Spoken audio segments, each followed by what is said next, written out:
태초부터 종말까지 인류 역사를 직선으로 쭉 그어 놓는다면 오늘 우리가 살아가는 이 시대는 직선의 끝부분에 있습니다. 그래서 우리가 살고 있는 이 시대를 일컬어서 우리는 말세, 그렇게 말합니다. 우리는 지금 말세를 살아가고 있습니다. 성경에서 말세라고 말하는 것은 예수 그리스도의 초림부터 예수 그리스도의 재림까지를 말세라고 이야기합니다. 우리가 살고 있는 이 시대는 말세이기 때문에 그보다 앞선 구약시대에 사람들이 살아가면서 갖고 있었던 하나님 나라의 계시보다 훨씬 더 밝은 빛 아래서 살아가고 있습니다. 특별히 요한계시록은 인류 역사의 마지막 부분에 대해서 아주 상세한 정보를 우리에게 주고 있기 때문에 이 말씀을 잘 이해하면 역사의 거대한 흐름, 그 이면을 꿰뚫어보는 안목을 지닐 수 있습니다. 코로나로 한 2년 남짓 인류 전체가 고생을 하면서 여러모로 생각을 하게 되는데 계시록 전체의 흐름에 비추어 볼 때 우리가 이 마스크를 벗기가 쉽지 않을 것 같다는 생각을 자꾸 하게 됩니다. 이 모든 것들이 하나님이 주신 세상을 하나님의 뜻에 맞게 관리하지 못하고 이 세상을 무지막지하게 착취한 인간의 죄에서 그 원인을 찾을 수 있습니다. 말씀을 전하는 자들이 신문 기자와 비슷하다 하는 이야기를 얼마 전에 한 것 같습니다. 그리고 기자들이 기사를 쓸 때 언제나 OW1H, 누가 언제 어디서 무엇을 어떻게 왜 이런 원칙에 입각해서 기사를 쓴다, 그렇게 말씀을 드렸지요. 어디서 누가 언제 그리고 무엇을, 여기까지 우리가 생각했습니다. 그리스도의 심판에 동참하는 하늘 백성들이 천년왕국 기간에 하늘 보좌에서 예수님과 더불어 왕노릇을 한다. 여기까지는 이야기를 다 했습니다. 마지막 남은 한 가지가 있습니다. 그것은 왜? 라는 말이에요. 왜 그렇게 되는가? 다시 말하면 왜 우리는 이 땅에서 목숨을 걸고 복음을 전하는가? 왜 어떤 사람은 그 복음을 전하다가 순교자의 길을 가게 되는가? 그 이유가 무엇인가? 그들이 그 길을 그렇게 담대하게 걸어가게 만드는 그 원인이 도대체 무엇인가? 이것을 이 시간에 잠깐 생각해 보려고 합니다. 도대체 요한계시록을 읽는 사람들에게 예수님이 이 비전을 왜 주셨는지 이것을 물어볼 수 있습니다. 그것은 박해의 시련과 투쟁의 와중에서 그 성도들을 격려하려는 하나님의 바람이 있기 때문이다. 이렇게 말할 수 있습니다. 이 영적인 싸움에서 두려움에 사로잡혀서 신앙이 뒷걸음질 치거나 신앙을 포기하거나 하지 말라 하는 이 당부를 예수님이 하기 위해서 이 말씀을 주신 것이다. 그런 말이죠. 누가복음 9장 24절에서 주님이 말씀하셨습니다. 누구든지 나를 위하여 제 목숨을 잃으면 구원하리라. 예수님을 위해 자기 목숨을 내놓는 사람, 하나님이 반드시 구원하시겠다 약속하셨습니다. 이렇게 요약할 수 있겠습니다. 그리스도인들이 육체적인 죽음으로 명백히 패배하는 것은 사실상 생명으로 인도하는 영적인 승리다. 예수님은 바울이 예견했던 우리가 받는 환난의 가벼운 것이 지극히 크고 영원한 영광의 무거운 것을 우리에게 이루게 함이라는 확신이 없이 그분과 함께 희생하라고 우리들을 부르지는 않았습니다. 그러니까 우리가 기꺼이 그 순교의 길을 걸을 수 있는 것은 우리에게 그와 같은 확신이 있다는 것이죠. 우리가 당하는 고난이 아무리 그게 크다고 할지라도 그것은 우리가 장차 맞이할 하나님의 영광에 비하면 속된 말로 세 발의 피다 그런 말이죠. 그 영광이 엄청나게 더 큰 것이기 때문에 그것을 위해서 기꺼이 이 땅의 고난을 기쁨으로 감당할 수 있다는 것입니다. 도대체 왜 그런 길을 가느냐? 이것에 대해서 성경의 말씀을 들 수도 있겠으나 실제로 그 길을 걸어갔던 선교자들의 이야기를 들어보는 것도 의미가 있을 것입니다. 인도네시아에 스탠리라는 선교사가 있었습니다. 이 사람은 1996년도에 신학교를 졸업하고 우상이 드글드글하는 어느 섬 지역에 들어갔습니다. 목숨 걸고 들어간 것이죠. 그런데 거기에서 열심히 복음을 전하고 교회를 세우고 그리고 거기에 서신자들이 많이 일어나게 되었습니다. 이 스탠리의 전도로 기독교인이 되었던 어떤 사람이 하나님의 말씀을 따라서 우상을 정리해야겠다 이렇게 생각하고 집에 있던 우상 하나를 불태웠는데 그 우상 안에 무슬림의 경전인 코란이라고도 하죠. 이 쿠란 사본이 들어있었습니다. 그러니까 우상을 태웠는데 그 안에 들어있던 쿠란이 같이 탄 것이죠. 이 소식이 무슬림 관리의 귀에 들어가게 되었고 스탠리는 무슬림 교도로부터 무지막지한 구타를 당하고 결국 식물인간이 되고 말았습니다. 소식이 끊기자 고향에서 그 섬으로 스탠리의 안부를 묻기 위해서 어떤 목사님이 찾아갔는데 이 사람이 얼마나 많이 두들겨 맞았는지 그냥 식물인간 상태로 사람을 알아보지도 못하고 그렇게 누워 있었습니다.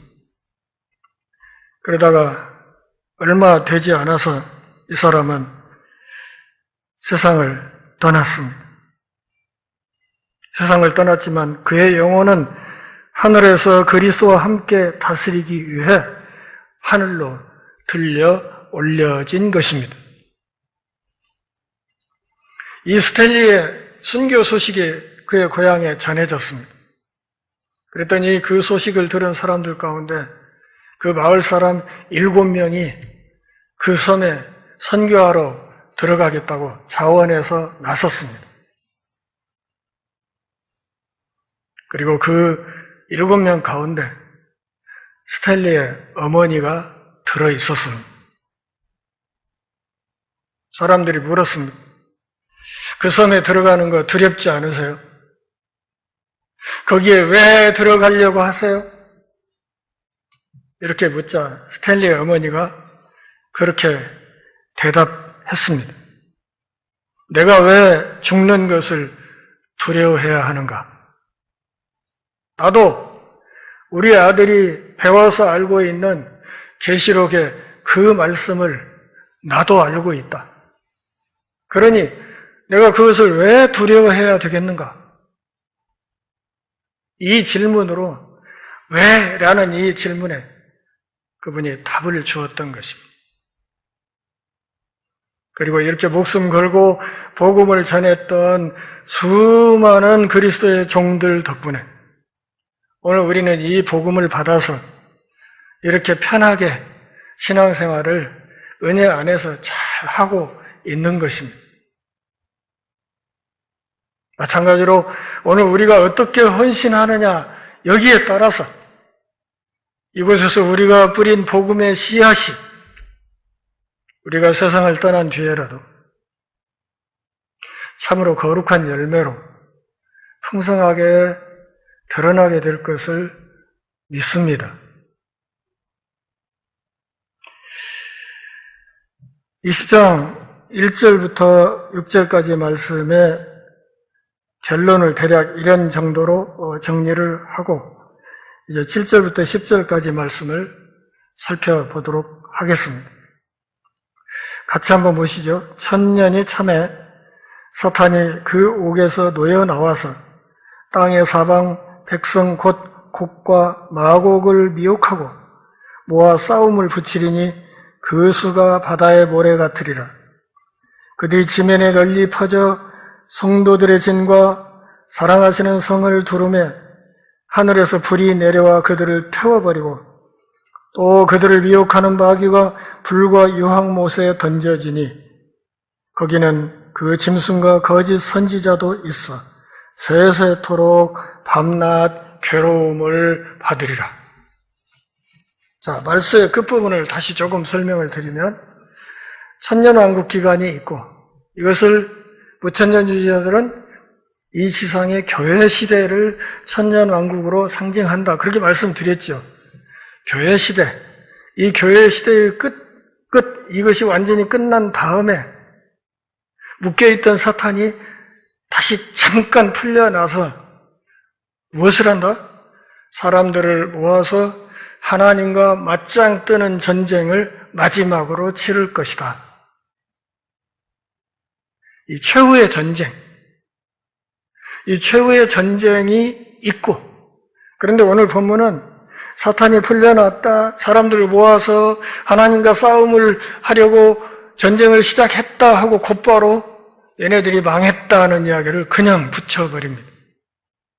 망해서 이 녀석들이 잡혀서 불못으로 던져지게 되었다. 그리고 이제 남은 건 뭐예요? 예수님의 재림이죠. 재림하심으로 이것들을 불못에 던져버리고 그 이후에는 새하늘 새 땅이 우리에게 선물로 온다는 것입니다. 그리고 이후의 말씀들은 새하늘 새 땅의 삶에 관한 모습을 우리에게 세밀하게 가르쳐 줄 것입니다. 그곳에서의 삶이 얼마나 아름다운지, 거기에서의 삶이 얼마나 복된지, 그것이 얼마나 소망스러운 것인지 그것을 우리에게 보여줄 것입니다. 그리고 새하늘 새 땅을 우리가 정확하게 이해한다면 순교자들과 마찬가지로 우리 역시 그 복음을 위해서 기꺼이 목숨을 걸 수 있을 것입니다. 1938년에 할로윈 축제 기간에 CBS 머큐리 극장에서 웰즈의 과학소설 스릴러 세계의 전쟁 라디오 생방송이 진행됐습니다. 사전에 청취자들에게 그것이 드라마라는 것을 공지했습니다. 그런데 이 드라마가 시작되고 배우들이 뉴저지 그로버스 미래 착륙한 화성인에 관한 뉴스 보도를 연기하자 공황 상태가 주변 지역에 퍼져나갔습니다. 방송을 청취한 미국인 가운데 5분의 1 정도가 화성에서 온 군대가 실제로 미국을 쳐들어왔다고 믿었습니다. 결과적으로 전국적으로 교통이 마비되고 통신망에 과부하가 걸렸으며 병적인 흥분이 가라앉지 않았습니다. 크리스 조던이라는 기자의 보도에 의하면 그 라디오 프로그램은 미국이 수년간 유럽에 소용들이친 전쟁의 바람과 경제 침체의 위기 상태였기 때문에 사람들의 감각신경을 건드렸기 때문에 그런 일이 생겼다는 것입니다. 사회에 고조된 염려로 성경의 예언을 연구할 때도 이와 비슷한 효과가 나타납니다. 그러니까 성경에 있는 어떤 이야기들을 가지고 귀에 걸면 귀걸이, 코에 걸면 코걸이 식으로 막 갖다 시대의 상황과 엮어서 뭔가를 이야기하려는 그런 흐름이 도드라지게 된다, 그런 뜻이에요.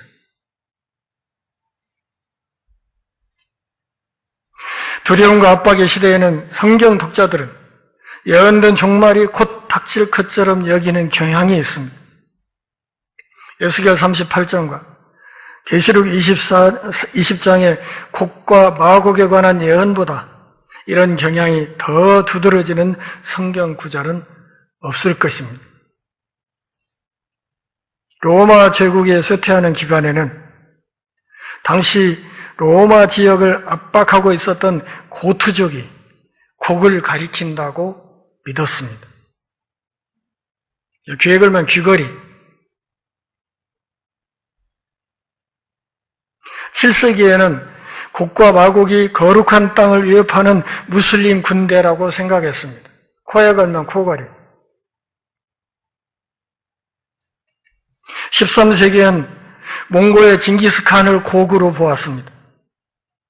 그 후 시대 곡은 교황이라고 보는 사람도 있고 터키군이나 러시아의 짜르라고 생각되기도 했습니다.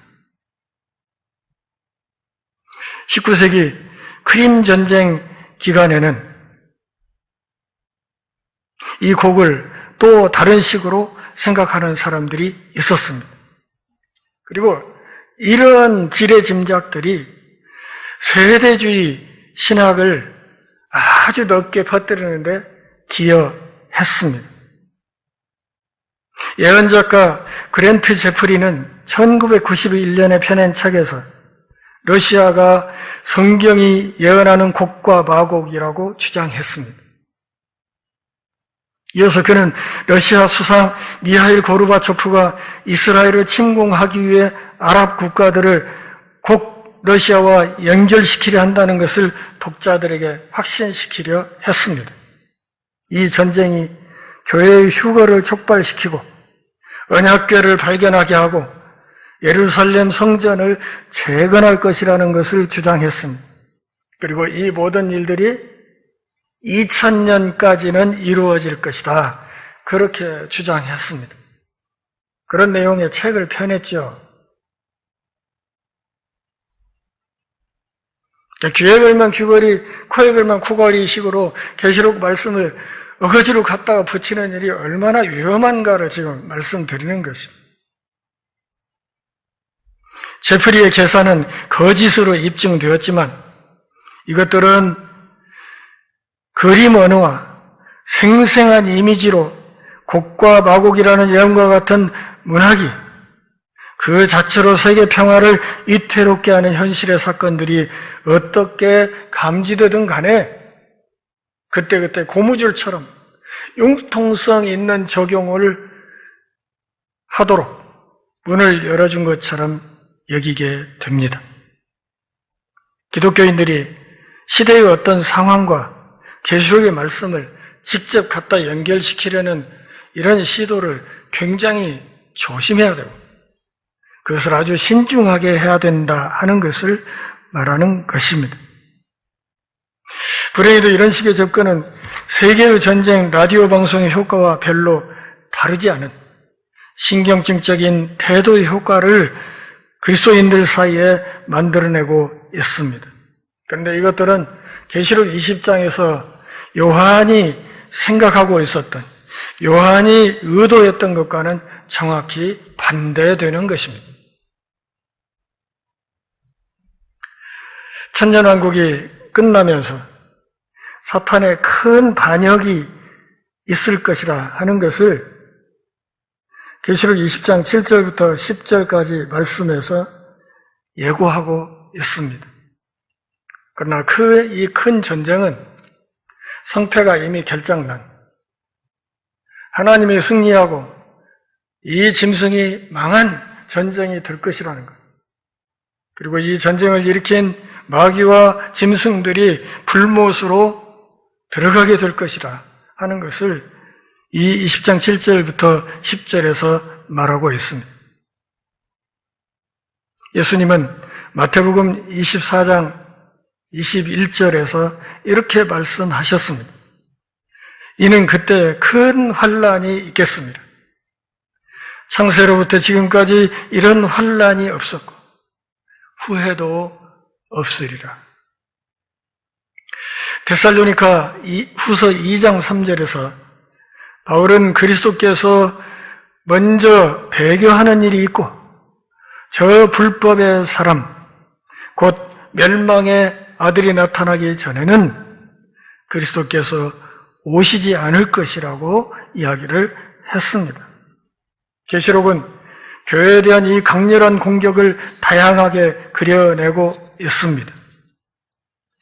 계시록 11장 7절부터 11절까지 말씀을 보면 교회는 모세와 엘리야를 담은 두 증인으로 나타났었습니다. 그들의 증언이 마무리될 때 그리스도께서 그들을 3일 반 후에 일으킬 때까지 무저갱으로부터 올라오는 짐승이 그들과 더불어 전쟁을 일으켜 그들을 이기고 그들을 죽일 것이라고 했습니다. 계시록 20장 1절부터 3절까지 말씀에서는 사탄이 교회 시대 기간, 다시 말하면 천년 왕국 기간 동안 그가 잠깐 다시 놓일 때까지 결박당했다는 사실을 알려줍니다. 그가 결박당해 있으므로 복음이 전 세계로 뻗어나갈 수 있는 기회가 생겼다는 것이죠. 지금 우리가 살고 있는 시대가 바로 그런 시대입니다. 요한은 이런 생각을 7절, 8절에서 강조하고 있습니다. 천년이 참에 사탄이 그 옥에서 놓여 나와서 땅의 사방 백성 곧 곡과 마곡을 미혹하고 모아 싸움을 붙이리니 그 수가 바다의 모래 같으리라. 사탄에 대한 하나님의 주권적인 통치를 강조하면서 사탄이 그 속박에서 놓여난다는 이 말을 주목해야 합니다. 그러니까 지가 도망가는 것이 아니라 사탄이 자기 힘으로 탈옥하는 것이 아니라 하나님의 허락으로 잠깐 놓여난다. 그런 말이에요. 이 세부사항은 사탄이 아무리 강력하다 해도 제한된 힘밖에 없는 유한한 피조물일 뿐이어서 하나님의 무한한 힘에 맞설 수 없다는 것을 가르쳐 줍니다. 사탄은 하나님께서 그분의 주권적인 시간에 그 손과 발의 쇠사슬을 풀어주시고 옥문을 열어서 그를 내보내주기 전에는 자신의 의지로 그 속박으로부터 결코 벗어날 수 없습니다. 계시록 20장 1절부터 3절까지를 연구하면서 다시는 만국을 미혹하지 못하게 하나님의 금하심으로 복음이 온 세상에 전파되게 하시는 것과 사탄의 결박이 관계가 있다는 것을 우리가 기억하고 있습니다. 사탄의 결박은 그의 악한 활동이 완전히 금지되었다는 것이 아니라 열방을 불신의 어둠 속에 묶어두는 권세가 사탄에게 더 이상 없다는 것을 말하는 것입니다.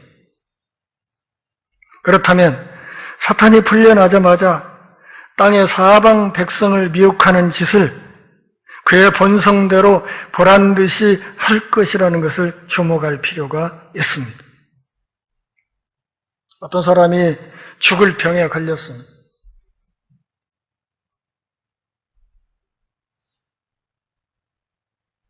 신방 중에 저에게 그런 얘기를 합니다. 제가 이거 나으면요, 제가 죽는 날까지 교회당 화장실 청소하랍니다.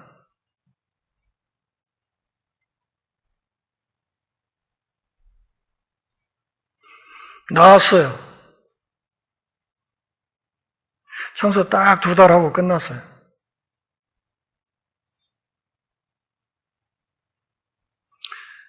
그리고 예전에 아프기 전에 했던, 예전에 주님을 등졌던 그 발걸음을 거침없이 다시 걷기 시작했어요.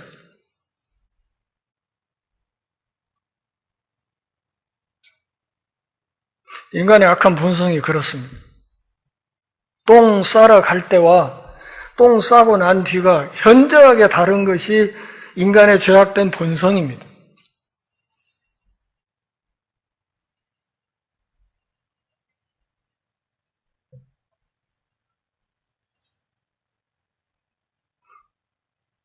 세상에서의 사탄의 주요 도구가 포악한 박해가 아니라 불신을 조장하는 기만술이라는 것을 우리가 알아야 됩니다. 그리스도인의 교회가 세상의 진리를 들고 파송되는 이유가 그런 것입니다. 그 가짜 뉴스에 속지 않도록 진짜 뉴스를 전파하라고 하나님이 이 땅에 말씀에 교회를 이 땅에 세워놓았다는 거예요.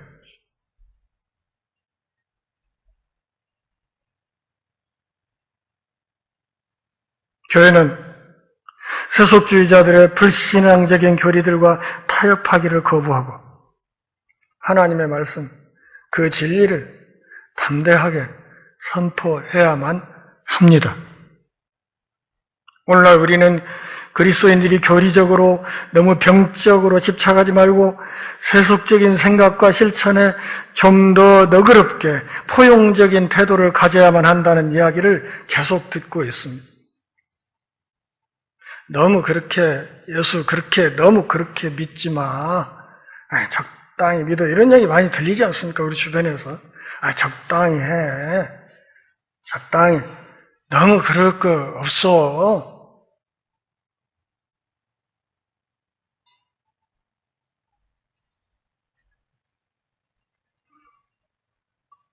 제가 전도하려고 했던 제 학교 동기생 하나가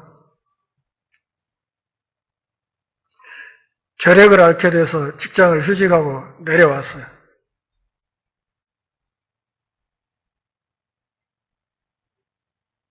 만나서 그런 얘기를 합니다. 야, 너 예수에 그렇게 너무 미치지 말아라.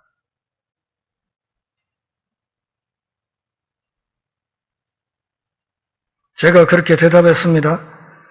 너 빨리 나처럼 예수에게 미쳐라. 그게 네 건강에 좋아.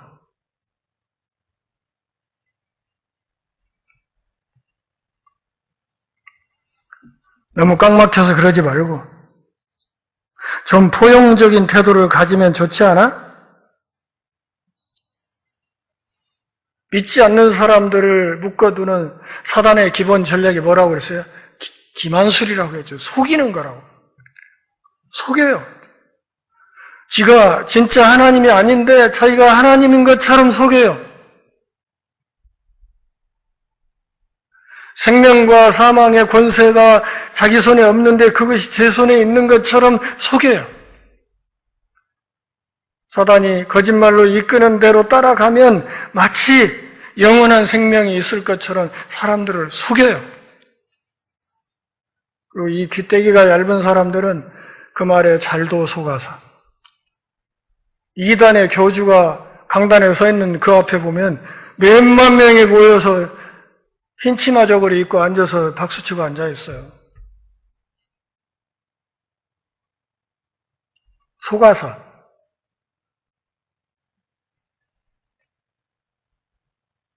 이런 기만술에 경각심을 가져야 합니다. 더욱이 우리가 깊이 생각해야 될 것은 인간 마음의 죄악된 경향은 시간이 흐른다고 해서 좁게 발전되지 않는다는 것을 알고 있습니다. 여러분, 우리가 코로나로 마스크를 2년째 쓰고 있는데 하나님의 은혜로 어쩌다 이 마스크를 벗게 해주면 코로나가 오기 전보다 인간들이 훨씬 더 착해질 것 같은가요?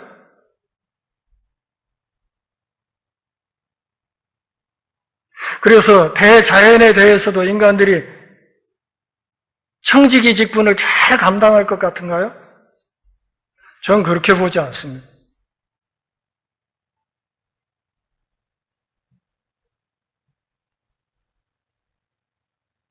(2040년쯤에) 남북극의 얼음이 완전히 없어진다고 하죠?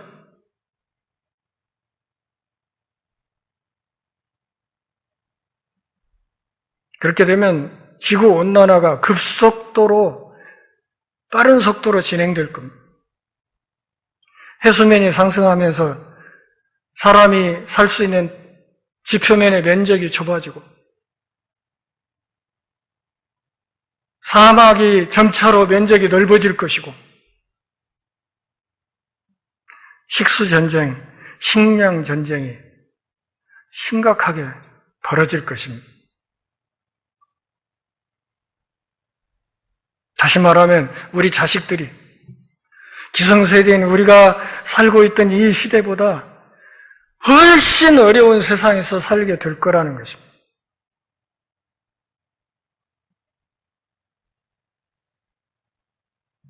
하나님이 그 사슬을 풀어주자마자 만국이 한 번 더 속임을 당합니다. 시대의 끝에 하나님이 사탄을 풀어주시는 한 가지 이유는 사탄의 꼼수나 인간 마음의 변덕이 세월이 흐른다고 해서 결코 변하지 않는다는 것을 분명하게 하시기 위함입니다.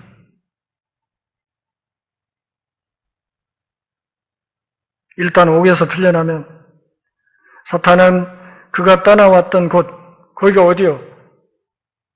사람의 마음속이죠. 거기를 다시 점령하고 사람들을 다시 모아서 제 뜻을 펼치려 할 것입니다. 최후의 심판이 올 때 이런 사건들이 일어난 직후에 하나님의 심판하시는 정의가 성경 말씀과 한치도 어긋남이 없이 틀림없이 집행될 것입니다. 사탄이 반역의 길로 열방을 이끄는 데 성공하는 것이 죄악의 궁극적인 뿌리는 기근이나 부적절한 사회적 조건, 기후재앙, 이런 인간이 살기 힘든 불행한 조건이, 환경이 아니고 결국은 인간 마음속에 반역 기질이라는 것을 분명하게 드러내는 것입니다. 앞으로 기후재앙이 더 심해질 것이고 코로나뿐만 아니라 또 다른 전염병들이 얼마든지 인간을 덮칠 수 있습니다. 특별히 인수공통 감염병. 짐승들이, 인간들이 빼앗은 땅에서 살던 그 짐승들이 어쩔 수 없이 인간과 섞여 살 수밖에 없기 때문에 예전에 짐승들이 앓던 그 병이 사람들에게 옮겨오게 된다. 그런 말.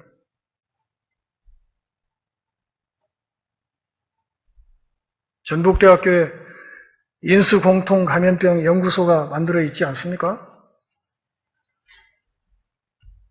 좀 늦은 감이 있지만 그래도 그나마 다행이라 이렇게 생각이 됩니다.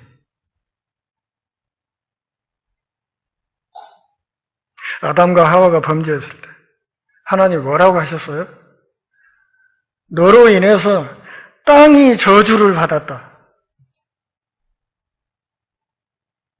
그래서 땅에서 가시나무와 은검퀴가 솟아날 것이다. 땅에서 살기가 힘들어질 거라는 거예요. 우리가 사는데 어렵고 힘들어진 환경이 누구 탓이라는 것입니까? 인간의 죄 탓이라 그런 것입니다. 인류 전체가 하나님 앞에 무릎을 꿇고 전 인류적인 회개가 있고 지금까지 인류가 진행해온 모든 산업화의 흐름을 결정적으로 역전시키지 않는 한 말세 이 재앙은 끝이 없이 이어질 것입니다. 그러나 그런 재앙이 끊임없이 임하는 그 속에서도 이마에 그리스도의 인을 받은 하나님의 백성들은 그 재앙의 아픔으로부터 구원받을 것을 계시록이 분명하게 약속하고 있습니다. 예수 잘 믿고 하나님 우리에게 살라고 주신 우리의 생활의 터전인 이 지구의 건강을 위해서 더 깊은 관심을 갖고 끊임없이 고민하고 기도하며 우리 후손들이 조금이라도 더 살기 좋은 세상을 가꿀 수 있도록 선조된 우리들이 최선을 다해 노력하는 그런 삶을 더 깊이 고민해 갈 수 있기를 바랍니다. 기도하겠습니다. 하나님 아버지, 주의 말씀 앞에서 우리 신앙의 옷깃을 여미는 복 주셔서 고맙습니다. 그저 말씀을 듣고 우리가 좀 잘못했구나 이런 생각을 하고 교회당을 떠나면서 이 모든 생각을 잊어버리고 예전의 삶으로 돌아가는 그런 모습이 되풀이되지 않도록 하시고 하나님의 말씀을 잘 배우고 익히면 익힐수록 이 피조 세계를 다스리시는 하나님의 사랑을 더 깊이 생각하며 하나님의 뜻에 합당하게 청지기직임을 잘 감당하는 우리 인류가 되게 하시고 이 일에 우리 전주 열린문교회 교우들이 여러 모양으로 앞장서서 실천하게 하옵소서. 예수님의 이름으로 기도합니다.